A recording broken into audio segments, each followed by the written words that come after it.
하나님의 말씀은 요한일서 3장 3절에서 12절입니다. 요한일서 3장 3절에서 12절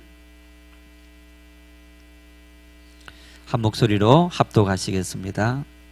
주를 향하여 이 소망을 가진 자마다 그의 깨끗하심과 같이 자기를 깨끗하게 하느니라.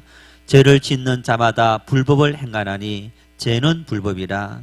그가 우리 죄를 없애려고 나타나신 것을 너희가 아나니 그에게는 죄가 없느니라. 그 안에 거하는 자마다 범죄하지 아니하나니 범죄하는 자마다 그를 보지도 못하였고 그를 알지도 못하였느니라. 자녀들아, 아무도 너희를 미혹하지 못하게 하라. 의를 행하는 자는 그의 의로우심과 같이 의롭고 죄를 짓는 자는 마귀에게 속하나니 마귀는 처음부터 범죄함이라. 하나님의 아들이 나타나신 것은 마귀의 일을 멸하려 하심이라. 하나님께로부터 난 자마다 죄를 짓지 아니하나니 이는 하나님의 씨가 그의 속에 거함이요 그도 범죄하지 못하는 것은 하나님께로부터 났음이라. 이러므로 하나님의 자녀들과 마귀의 자녀들이 드러나나니 무릇 의를 행하지 아니하는 자나 또는 그 형제를 사랑하지 아니하는 자는 하나님께 속하지 아니하니라. 우리는 서로 사랑할지니 이는 너희가 처음부터 들은 소식이라. 가인같이 하지 말라. 그는 악한 자에게 속하여 그 아우를 죽였으니 어떤 이유로 죽였느냐? 자기의 행위는 악하고 그의 아우의 행위는 의로움이라. 아멘. 지난 수요일 영국의 천체 물리학자 스티븐 호킹 박사가 별세했습니다. 한 매스컴에서 별이 태어난 날 별로 돌아간 물리학자다 이렇게 말했습니다. 스티븐 호킹 박사가 숨진 지난 3월 14일이 상대성 이론으로 잘 알려진 아인슈타인 박사가 태어난 날이라고 합니다. 그래서 이 스티븐 호킹 박사가 평소에 가장 존경했던 이 아인슈타인 그 박사의 태어난 날 죽은 것은 이 두 명의 천재 물리학자가 묘한 인연을 타고 태어났다 해서 그렇게 이름을 붙였다고 합니다.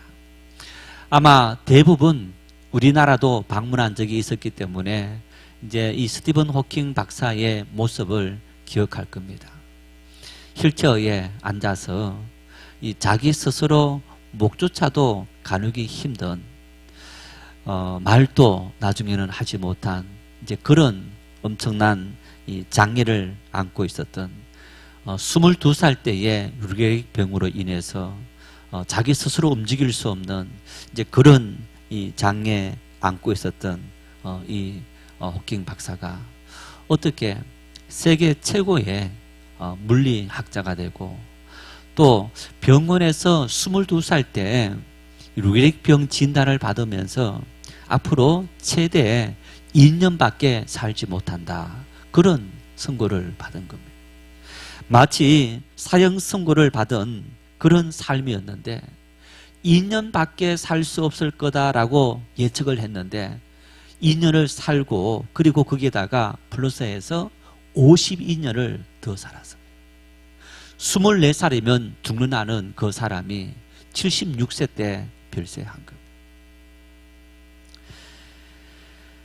무엇이 호킹 박사로 하여금 그런 절망을 딛고 또 그런 상황 속에서도 정말 꿈을 향해 달려가고 우리가 위대하다고 말할 수 있는 그런 천체 물리학자로서 일생을 정말 멋지게 경주한 그런 삶을 살아갈 수 있었을까? 처음 22살 때 이 진단을 받고 굉장히 시리에 빠졌다 그렇게 이야기합니다. 시리에 빠져 있는 동안에 낭만주의 음악과 바그너 음악을 들으면서 자신에게 닥친 시련에 대해서 곰곰이 생각을 했다고 합니다. 이제 그런 시간들을 보내면서 꿈을 꾸는데 어느 날 자신이 사형수가 되어서 처형의 순간을 기다리는 그런 꿈을 연거푸어 꾸었다고 합니다. 그러면서 나는 저 사형수들처럼 죽음의 날짜가 결정된 그런 사형수도 아닌데 저 사형수에 비하면 내 삶은 그래도 훨씬 더 나은 것이 아닌가, 그런 생각을 가졌다고 합니다. 그러면서 또 이런 생각이 들었다고 합니다. 병원에 입원해 있는 동안에 한 소년이 백혈병으로 고통 속에 죽어가는 그 모습을 목도했는데, 나는 이 루게릭병이지만은 몸이 아픈 것도 아니고 그 소년은 나보다 훨씬 더 어린 나이에 목숨을 잃는 그 모습을 보면서 나는 그 소년에 비해서 그래도 훨씬 더 나은 것이 아니냐, 그런 생각을 하게 되면서 그 절망의 순간을 딛고 새롭게 일어날 수 있는 계기가 되었다, 그렇게 이야기합니다. 그러면서 아직 오지 않는 미래를 걱정하지 말고 몸이 성할 때에 연구에 매진하자. 아직 나에게 2년이라는 죽음, 그 기간이 남아있고 그 기간 동안에 내가 몸으로 할 수 있는 그런 일들에 최선을 다하자 하는 그 결단이 그 이후에 54년의 세월을 더 살 수 있게 만들었고, 모든 사람들이 인정하는 천재 물리학자가 된 그런 생애를 살아갔던 것을 우리는 볼 수 있습니다. 여러분, 과학자들이, 어떤 발명하는 과학자들이 이 비관적인 사고방식을 많이 갖고 있을까요? 낙관적인 사고방식을 많이 갖고 있을까요? 천재들이. 어떤 일을 발명할 때 한 번만에 발명합니까? 아니면 많은 실패를 통해서 발명하게 되는 겁니까? 네, 실패를 통해서. 그러면 천재적인 그런 발명가들은 비관적인 삶을 살아가는 사람들입니까? 낙관적인 삶을 살아가는 사람들입니까? 낙관적인 삶을 사는 사람들. 그런 수많은 실패 속에 비관적인 사람들은 한 번의 실패 속에 절망해 버리는데, 여러분, 낙관적인 사람들은 수많은 실패 속에서도, 어려움 속에서도 절망하지 않고 끊임없이 앞을 향해서 달려가는데, 이 스티븐 호킹 박사가 바로 천재 학자들처럼 그런 낙관적인 사고방식을 갖고 있어서 자기에게 닥친 이런 엄청난 일들 앞에서도 시리에 빠지지 않고 용기를 낼 수 있었다. 어쩌면 여러분, 이 죽음을 바라보면서 오늘 대부분의 우리들이 주어진 환경, 여건, 그리고 내 처지에 따라서 우리 인생의 모든 것이 이미 결정되어져 있다라는 운명론적이고 비관적인 사고방식을 갖고 있는 우리에게, 특히 하나님을 믿는다 하면서도 우리가 그런 비관적인 삶을 살아간다면 정말 이 죽음 앞에 도전을 받아야 할 겁니다. 요즘 젊은이들이 수저 논란에 휩싸여 살아가면서 어떤 사람들은 이미 금수저를 타고 태어났고, 나는 나무수저, 흙수저만도 못한 그런 인생을 타고 태어났다 하면서 인생을 비관적으로 바라보는, 어쩌면 이러한 우리의 삶에 대해서 다시 한번 돌아볼 수 있는 그런 계기가 되지 않겠나 싶습니다. 뿐만 아니라 스티븐 호킹 박사의 죽음을 바라보면서 우리는 다시 한번 인생의 위대함은 타고 태어난 산물이 아니라 역경과 시련의 열매였다. 어쩌면 만일 그분에게 루게릭병이라는 그런 절망적인 상황이 생기지 않았다면, 이분이 과연 정말 자기가 이렇게 관심 있어 하는 그런 천체에 대해서, 물리학에 대해서 그렇게 혼신의 노력을 기울여서 그런 일을 했을까? 첫 부인하고 이혼을 했는데, 이제 이혼하게 된 이유를 스티븐 호킹 박사는 밝히지 않았는데, 그 부인이 나중에 책 속에서 이제 그런 걸 밝혔는데, 보니까 이 몸도 불편한 그런 천재 물리학자이다 보니까 너무 또 자기 연구하는 그 일에 푹 빠져서 자기밖에 모르는 그런 어떤 삶 속에서 굉장히 힘들어서 나중 이혼하게 되는, 이제 이혼을 당한 거죠. 이제 그런 삶을 살아갔던, 이제 이런 이 모습들이 어쩌면 주변 사람들은 어렵게 만들었지만은 이제 자기의 삶에 있어서 또 인류에 있어서 엄청난 연구 실적을 남긴 그러한 삶을 살아갈 수 있었던 그런 모습을 볼 수 있습니다. 여러분, 그래서 우리 인생을 살아감에 있어서 중요한 것은 나에게 타고 태어난 천재적인 능력, 그런 능력이 우리에게 중요한 것이 아니라 오늘 우리가 살아가는 매일 매 순간의 삶 속에서 어떤 마음을 가지고 살아가느냐, 마음이 중요한 거예요. 어떤 마음으로 오늘 내가 당면한 인생의 모든 문제를 바라볼 거냐. 나에게 닥쳐온 실패, 아니면 질병, 사형 선고와 같은 당신에게는 2년밖에 3년밖에 남지 않았습니다라는 어떤 그런 선고 때문에 우리가 이미 마음속으로부터 절망하고 좌절하고 포기해버리고 있는가. 내가 다른 사람하고 비교해 봤을 때 지금 내 수준이, 내 실력이 이것밖에 되지 않는다고 이미 우리는 미리 정해버리고 마음속으로는 도무지 희망조차 갖지 않는 그런 마음을 품고 인생을 살아간다면 그 사람은 이미 실패자인 겁니다. 지금은 이렇지만, 지금은 요 정도밖에 되지 않지만, 여러분, 내 마음속에 긍정적인 마음을 가지고 정말 열심히 살아가려는 그 마음을 가지고 우리가 살아갈 때 앞으로 우리의 미래는 정말 아무도 예측하지 못한 그런 승리와 또 그런 행복과 그런 성공적인 삶을 살아갈 수 있다는 것을 우리 주변에 많은 위대한 삶을 살아갔던 삶의 모습들은 우리에게 분명하게 보여주고 있는 겁니다. 뿐만 아니라 하나님의 말씀 속에도 우리에게 지혜를 가르쳐주는 잠언서 말씀에 이렇게 말씀합니다. 잠언 16장 32절 말씀을 함께 읽겠습니다. 노하기를 더디하는 자는 용사보다 낫고 자기의 마음을 다스리는 자는 성을 빼앗는 자보다 나으리라. 마음을 다스리는 것, 자기의 마음을 다스리는 것, 분노하고 성내고 시기하고 미워하고 하면서 이 마음을 다스리지 못하는 이것 때문에 우리의 삶은 불행하고 아픈 거지. 이 마음을 다스린다면 우리는 행복한 삶을 살 수 있는데, 문제는 마음을 다스린다는 것이 용사보다 낫고 성을 빼앗는 자보다 낫다, 그 정도로 어렵고 힘든 일이다라는 이야기를 하고 있는 겁니다. 사서 삼경 가운데서 유명한 대학에 수신제가 치국평천하다, 우리가 잘 알고 있는 그런 이제 여러분 중국 한자가 아닙니까? 수신제가 치국평천하다, 정말 나라를 다스리고 세계를 평정하는 그런 삶의 가장 시작은 바로 자기 마음을 갈고 닦는 거기서부터 출발되어진다. 그 정도로 인생을 살아가면서 우리의 마음을 다스리는 것은 정말 너무너무 중요하다는 겁니다.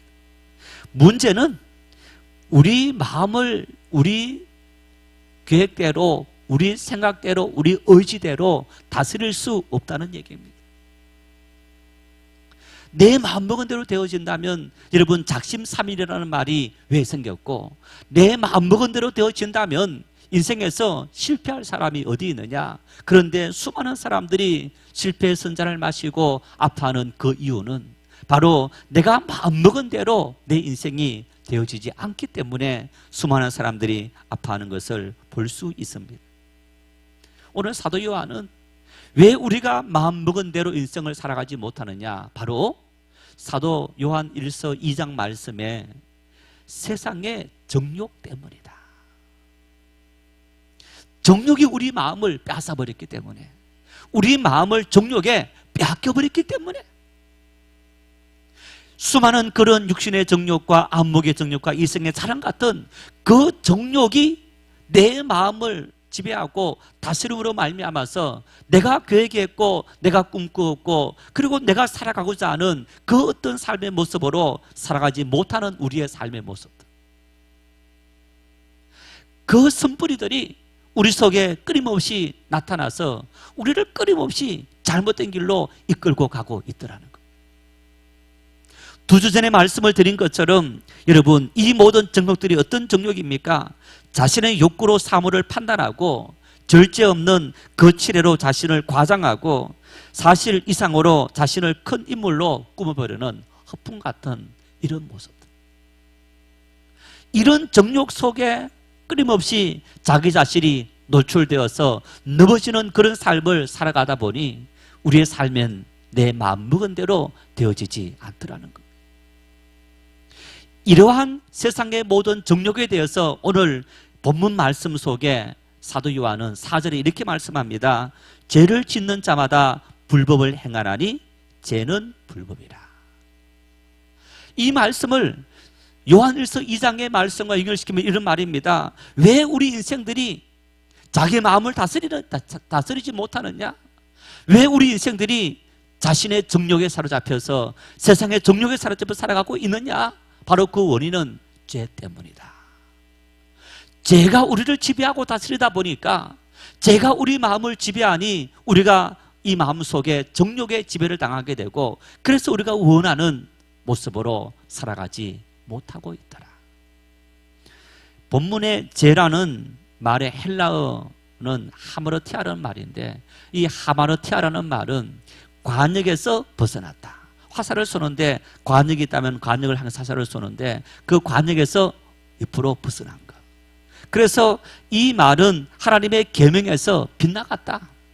우리의 삶이, 우리의 생각이 하나님 계명 말씀에서 빗나간 삶을 살아가고 있다라는 얘기입니다. 불법이라는 말도 역시 마찬가지입니다. 아노미아라는 이 헬라 말이 법을 무시한다, 하나님의 계명을 무시한다, 그런 의미인 거예요. 죄와 불법이라는 것이 결국에는 하나님의 뜻을 무시하고 하나님의 말씀대로 살아가지 않는 것. 여러분, 그 모든 것이 어디로부터 출발되어졌느냐? 내 마음에서부터 출발되어졌다는 겁니다. 내 마음 속에서부터 하나님 말씀을 지키지 않는다는 그런 마음이 이미 가지고 있기 때문에 그 마음에서부터 우리의 행동이 표출되어져서 우리가 하나님의 계명을 따르지 않는 그런 삶을 살아가도록 만들었다. 그런데 그 모든 우리 마음속에 죄가 들어왔기 때문에 우리가 그런 삶을 살아가고 있다는 얘기. 이어서 사도 요한은 이런 죄에 대해서 이렇게 말합니다. 본문 8절 말씀 함께 읽겠습니다.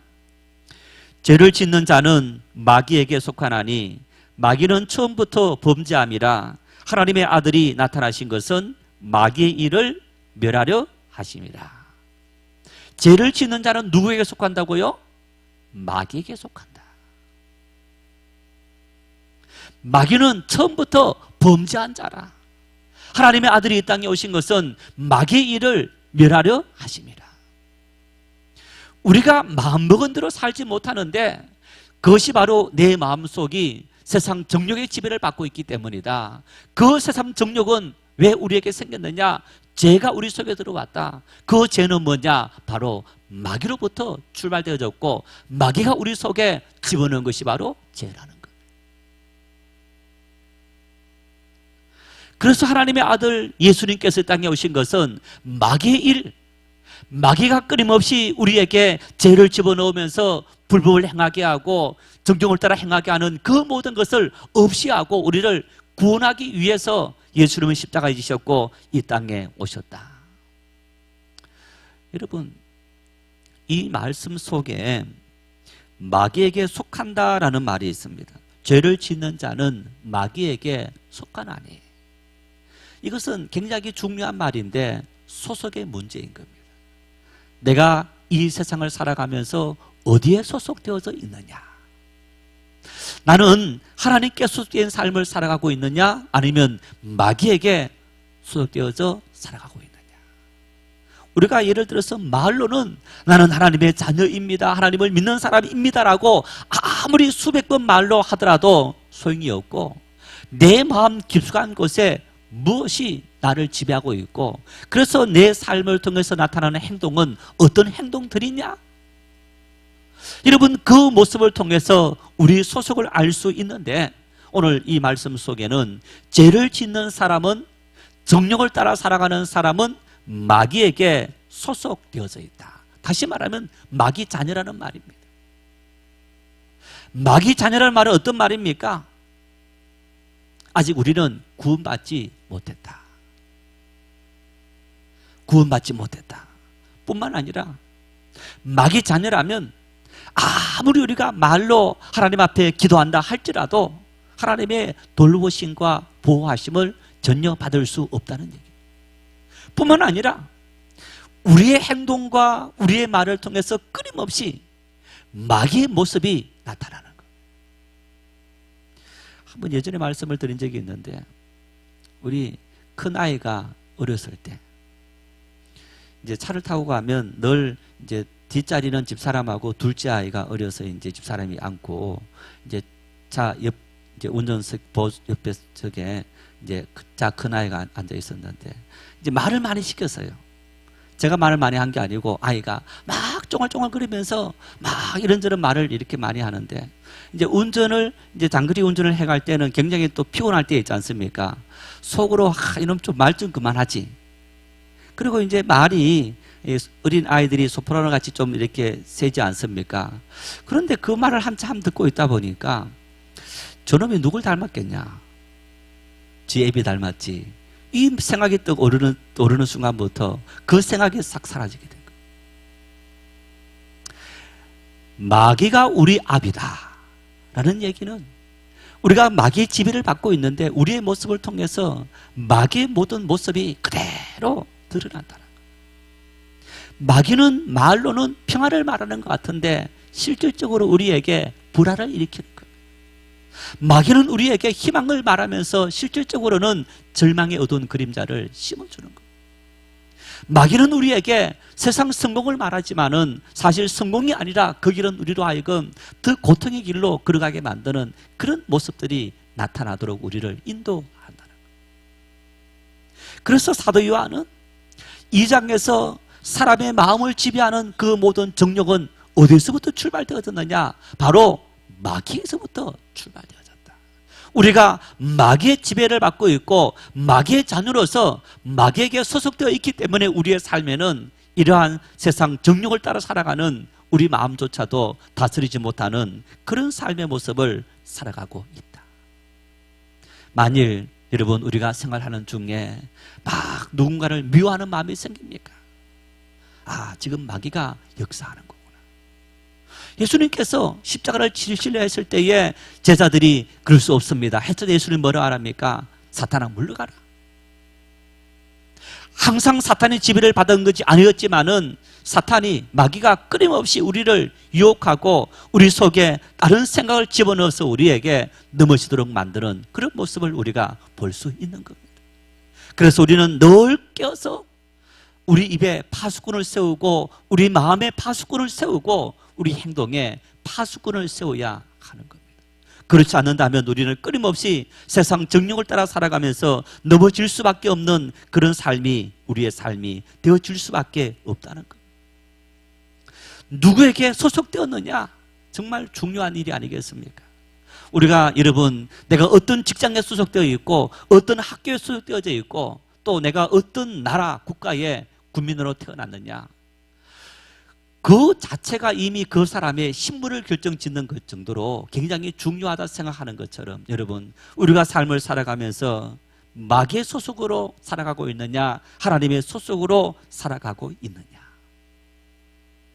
늘 우리의 삶에 대해서 고민해 볼 수밖에 없고 또 고민해 봐야 될 그러한 일이다라는 것을 우리가 분명하게 기억해야 하는 겁니다. 성경의 핵심적인 줄거리, 여러분 창세기부터 요한계시록까지 성경을 꿰뚫고 있는 가장 중요한 줄거리가 어떤 줄거리입니까? 성경은요, 마귀의 자식이 된 인간들을 하나님께서 다시 하나님의 자식으로 되돌리는 그 과정인 겁니다. 하나님께서 에덴 동산에 인간을 만드시고 선악과 먹지 말아라 했는데 아담과 하와가 선악과를 먹어버린 겁니다. 그리고 그 선악과를 먹는 순간 하나님은 그 아담과 하와를 에덴 동산에서 추방하고, 그러면서 아담과 하와에게 하나님께서, 하와에게는 내가 잉태하는 고통을 주고 아담에게는 내가 수고해야만 땅의 소산을 먹는다. 그리고 하와를 유혹했던 뱀에 대해서는 뭐라 말합니까? 여인의 후손이 너는 여인의 후손을 발꿈치를 상하게 하고 여인의 후손은 내 머리를 상하게 한다. 여인의 후손이 바로 예수 그리스도를 의미했고, 그리고 발꿈치를 상하게 한다, 예수님의 십자가를 상징하고 있습니다. 그리고 예수님께서 부활하심으로 마귀의 사망 권세를 깨뜨린 그러한 사건들을 이미 창세기에서부터 예고했고, 그리고 하나님의 그 예언하신 그 예고가 아브라함을 통해서 하나님께서 예수님을 이 땅에 오게 하신 믿음의 조상들을 세우시고, 또 예수님 오심으로 십자가 죽으시고 부활하심으로 우리에게 예고한 생명을 주셨다. 그리고 제자들은, 사도들은 그러한 복음을 오늘 우리에게 전해준 겁니다. 그래서 여러분 보십시오.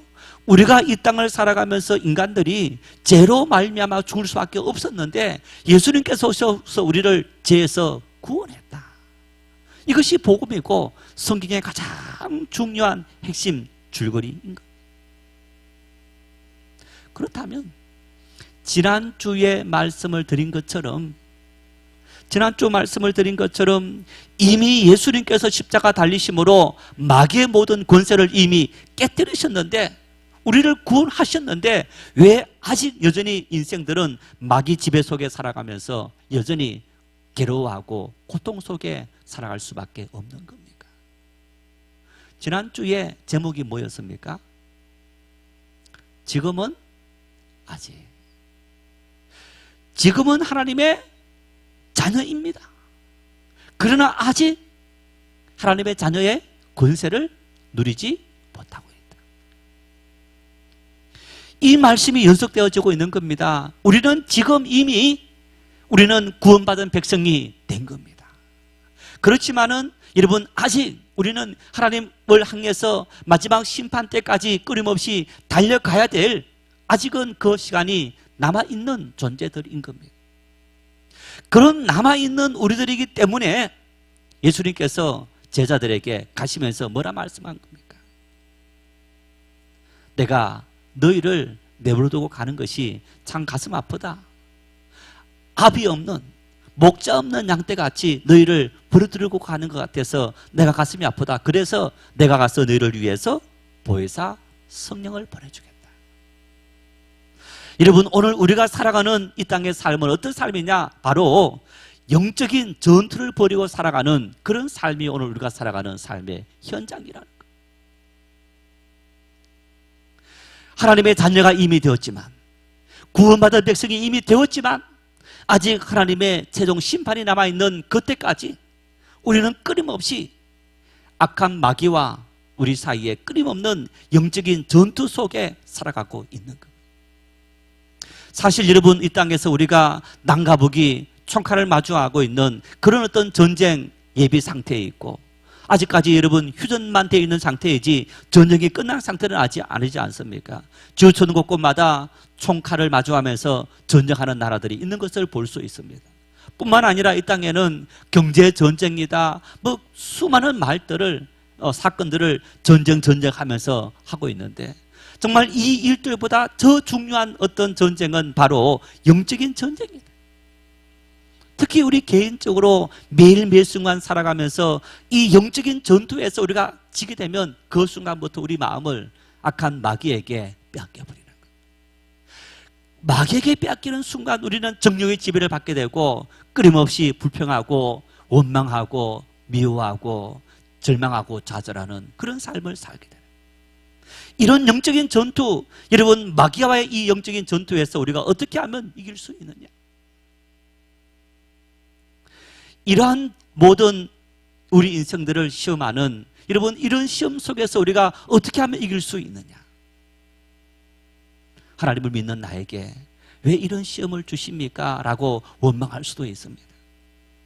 이길 수 있느냐 이전에 우리가 그러한 시험들이 우리의 삶에 끊임없이 다가오는 것을 볼 수 있는데, 마태복음 4장에 이런 사건이 있습니다. 예수님께서 요단강에서 세례 요한에게 세례를 받습니다.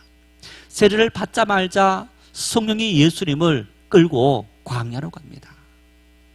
예수님께서 왜 광야로 갔을까요? 성령이 예수님을 세례받은 예수님을 끌고 왜 광야로 가셨을까요? 마태복음 4장에 보면 이렇게 말합니다. 마귀에게 시험을 받기 위해서. 예수님께서 광야에서 마귀에게 시험을 받기 위해서 광야로 성령이 예수님을 이끌어 갔더라. 자, 그런데 아마 이제 성경 구절에 그런 모습들이 나타나 있지 않지만은 그렇게 갔더라. 그리고 40일이 되었을 때 마귀가 나타나서 예수님을 시험했더라. 광야로 간 그 시간부터 마귀가 나타나서 예수님을 시험하는 그때까지 40일 동안 예수님은 금식한 겁니다. 훈련의 시간들을 보내면서 금식했는데 40일 금식하고 났을 때에 마귀가 나타나서 예수님을 시험합니다. 첫 번째 시험이 어떤 시험입니까? 이 돌을 떡덩이 되게 만들어서 너 굶주린 배를 채우라. 두 번째 시험은 성전 꼭대기 데려다가 내가 하나님의 아들이거든 뛰어내리라. 능력을 시험한 겁니다. 세 번째 시험은 산 꼭대기에 올라가서 천하 보여주면서 나에게 경배하면 너에게 이 천하를 주리라. 그런 시험을 예수님에게 했던 것을 볼 수 있는데 바로 물질의 시험과 능력의 시험과 그리고 명예 권세의 시험으로 예수님을 유혹했던 것을 볼 수 있는데, 여러분, 이 예수님 받았던 세 가지 시험은 바로 오늘 우리가 인생을 살아가면서 받게 되는 시험들을 잘 정리하고 있다라고 말할 수 있는 그런 모습을 볼 수 있습니다. 이제 이러한 시험들을 잘 정리해서 책을 쓴 분이 오늘 이 시대 이 영성신학자인 최고 영성신학자라 알려지는 이 리처드 포스터가 돈, 권력, 섹스라는 책을 썼습니다. 돈과 권력과 섹스, 사람들이 추구하는 어떤 이 물질 그리고 능력 뿐만 아니라 힘, 명예, 어떤 이런 일들이 예수님께서 받았던 시험처럼 오늘 인생 역시 마찬가지로 매일 매순간 이런 시험 속에 살아가는 우리들의 삶의 모습인데, 여러분, 그런 모습 속에서 예수님께서 시험 이겼던 한마디 말씀 보십시오. 마태복음 4장 4절 말씀에 사람이 떡으로만 살 것이 아니요 하나님의 입으로부터 나오는 모든 말씀으로 살 것이니라. 이 말은 사람에게는 떡도 필요하다. 떡도 먹어야 되고 능력도 필요하고 권세 영광도 필요하다. 그렇지만 우리는 그런 세상적인 것만으로 살아가는 존재가 아니라 그것보다 더 중요한 하나님의 능력과 하나님의 은혜와 하나님의 말씀으로 살아가는 존재라는 그 사실을 항상 우리는 잊지 말아라라는 얘기입니다. 하나님을 믿고 늘 찬송하며 살아가면 나에게 더 이상 물질이 필요 없구나.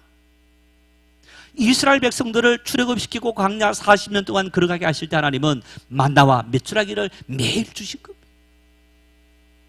예수님께서 너희가 먼저 하나님의 나라를 생각하고 그 의를 위해서 살아가면 새들을 먹이시고 그리고 백합화를 입히시는 것처럼 너희의 모든 필요를 하나님께서 채워주시리라. 바울 사도는 일하지 않거든 먹지도 말라라고 말한 거예요. 일해야 한다는 겁니다. 열심히 땀 흘려 일을 해야 됩니다. 여러분, 그러나 우리 마음속에 그것보다 훨씬 더 중요한 것이 있는데 바로 하나님과 우리 사이에 교통함이라는 것. 내 소속이 어디에 소속되어 살아가느냐? 세상 마귀의 소속으로 살아가느냐 아니면 하나님의 소속으로 살아가고 있느냐? 죄가 우리를 지배하고 있느냐 하나님의 말씀이 우리를 지배하고 있느냐? 인생을 살아가면서 여러분, 그 우리의 마음속에 무엇이 깃들어 있고 무엇이 지배하고 있느냐에 따라서 우리 삶의 행복과 불행과 성공과 실패, 그 모든 것들이 다 결정되어진다는 것. 우리는 가진 능력들, 내가 배운 어떤 학식들, 내가 지금 소유하고 있는 물질들, 내 직장과 내 사업장, 여러분, 그것이 우리 인생의 성공이요 행복이라 생각하고 있지만은 여러분, 그 모든 것들은 차후의 문제이고 정말 우리를 행복하게 만들고 성공으로 이끄는 것은 바로 내 마음속에 무엇이 자정하느냐. 하나님의 은혜와 하나님의 말씀이 내 마음속에 자정하고 깃드는 사람은 세상적으로 많은 것을 가지지 않는다 할지라도 나는 성공한 인생이고 행복한 사람이라고 감사할 수 있고 자족할 수 있는 겁니다. 그런데 그렇지 않는 사람들, 그랬을 때 그 마음속에는 항상 불안과 원망과 시기와 질투 그리고 불평밖에 들어있지 않는 그런 삶을 살게 되는 거예요. 돈은, 건강은, 지식은 있다가도 없어지는 것들이에요. 영원한 것들이 아닌 겁니다. 여러분, 그 모든 것들은 어느 날 갑자기 많아질 수도 있고 어느 날 갑자기 하루아침에 우리에게서 사라져버릴 수도 있는 그런 것들인 겁니다. 그 모든 것들에 우리의 목숨을 거는 것은 어리석은 인생들이라고 말씀하고 있는 것을 볼 수 있습니다. 어떻게 하면 이런 모든 마귀의 시험을 이기며 우리 마음을 다스리고 정욕의 지배를 받지 않고 살아갈 수 있을까요? 어떻게 하면 인생에 매일 매순간 끊임없이 마귀가 우리에게 다가와서 영적인 전투를 벌이고 있는 현장에서 승리하며 살아갈 수 있을까? 오늘 본문 말씀에 사도 요한이 이렇게 말씀합니다. 9절 말씀을 같이 읽겠습니다. 하나님께로부터 난 자마다 죄를 짓지 아니하나니 이는 하나님의 씨가 그의 속에 거함이요 그도 범죄하지 못하는 것은 하나님께로부터 났습니다. 하나님의 씨가 그 속에 거함이요. 하나님의 씨가. 하나님의 씨에 대해서 여러 가지 의미가 있지만은 가장 일반적인 의미로 하나님의 성령이 우리 마음속에 내주한다. 그런 의미. 어떻게 하면 우리가 정욕을 다스리고 죄를 다스리고 마귀 모든 시험을 다스리느냐? 하나님의 씨가, 하나님의 성령이 우리 속에 들어와야만, 하나님의 성령이 우리 속에 들어와서 우리를 다스릴 때 우리는 이 모든 것을 이길 수 있다. 존 스투어트가 쓴 제자도라는 책이 있습니다. 우리 지금 제자 학교를 할 때 함께 읽는 책인데 이 제자도 내용 중에 이런 내용이 있습니다. 내게 햄릿이나 리우왕 같은 희곡을 주고 그런 희곡을 쓰라고 말하는 것은 아무 소용이 없는 일이다. 셰익스피어는 할 수 있지만은 나는 할 수 없다. 그렇지 않습니까? 셰익스피어가 쓴 여러분 그 희곡 책을 주면서 그걸 읽어보고 이 책을 써라. 못 씁니다. 또 이렇게 말합니다. 내게 예수님의 삶과 같은 삶을 보여주고 그렇게 살려고 하는 것은 아무 소용이 없는 일이다. 예수님은 그렇게 살 수 있지만 나는 그렇게 할 수 없다. 예수님은 사랑하며 살았고 섬기며 살았고 희생하며 사셨다. 그 모습을 보면서 우리도 역시 그렇게 살아가야지. 말로는 하지만 여러분 그렇게 살아갈 수 없다는 얘기입니다. 그런데 이렇게 말합니다. 그러나 셰익스피어의 재능이 내 속에 들어온다면 나도 그처럼 희곡을 쓸 수 있다. 예수님의 영이 내 속에 들어온다면 나도 그분처럼 살 수 있다. 셰익스피어의 책을 주면서 그와 같이 책을 쓰라고 읽어보고 그러면 여러분 베끼는 것 외에는 할 수 없는데 베끼는 것도 제대로 할 수 없는 겁니다. 예수님처럼 우리가 예수님 모습을 보고 닮아서 산다는 것은 거의 불가능한 일인데 셰익스피어와 같은 재능이 내 속에 들어오고 예수님의 영이 내 속에 들어온다면 나는 셰익스피어처럼 희곡을 쓸 수 있고 예수님처럼 살아갈 수 있는 능력의 삶을 살아갈 수 있다 하는 얘기예요. 결국에는 예수님께서 제자들에게도 예루살렘을 떠나기 전에 내가 보낼 보혜사 성령을 기다리라. 아무리 3년 동안 함께 공생애를 하면서 모든 것을 다 보고 경험했지만은 제자들은 두려워서 도망갈 수밖에 없었지만은 성령이 그들에게 임하자 그들의 삶은 달라졌습니다. 두려워하지 않았고 부끄러워하지 않았고 그들은 어떤 절망의 상황 속에서도 담대할 수 있었고 심지어 목숨을 잃는 상황 속에서도 그들은 용기를 가지고 나아갈 수 있었던 것입니다. 왜? 하나님의 성령이 그들의 심령 속에 임하자 그 속에 있던 세상의 모든 정욕을 다 없애하고 하나님의 영의 지배를 받고 하나님 예수님처럼 살아갈 수 있는 능력이 그들에게 임했기 때문에 오늘 우리에게 무엇이 필요합니까? 돈이 필요합니까? 건강이 필요합니까? 지식이 필요합니까? 직장이 필요합니까? 여러분 그 어떤 것보다도 오늘 우리의 심령 속에 내 마음을 다스리고 내 모든 정욕을 제어할 하나님의 영이 우리에게 필요합니다. 나를 지배하고 있는 모든 불법이 물러가고 죄가 물러가고 하나님의 영이 지배해야만 그때부터 우리가 바라보는 세상은 달라지게 되고 우리가 살아오는 삶은 달라질 수 있게 되는 겁니다. 돈이 많아서 달라지는 것이 아니라 주의 영이 들어올 때 우리의 삶은 달라질 수 있게 되는 겁니다. 오늘 이 사순절 기간을 보내면서 또 이 사도 요한이 말씀하신 이 말씀을 바라보면서 나는 무엇에 지배를 받고 있고 나는 무엇에 소속되어서 살아가고 있느냐. 정욕이 아니라 죄가 아니라 마귀가 아니라 하나님의 성령이 나를 지배하고 나를 다스리고 하나님의 영이 하나님의 은혜가 나타나는 그런 믿음의 삶이 될 수 있도록 늘 주의 은혜를 사모하고 성령을 사모하는 믿음의 사람들이 될 수 있기를 바랍니다.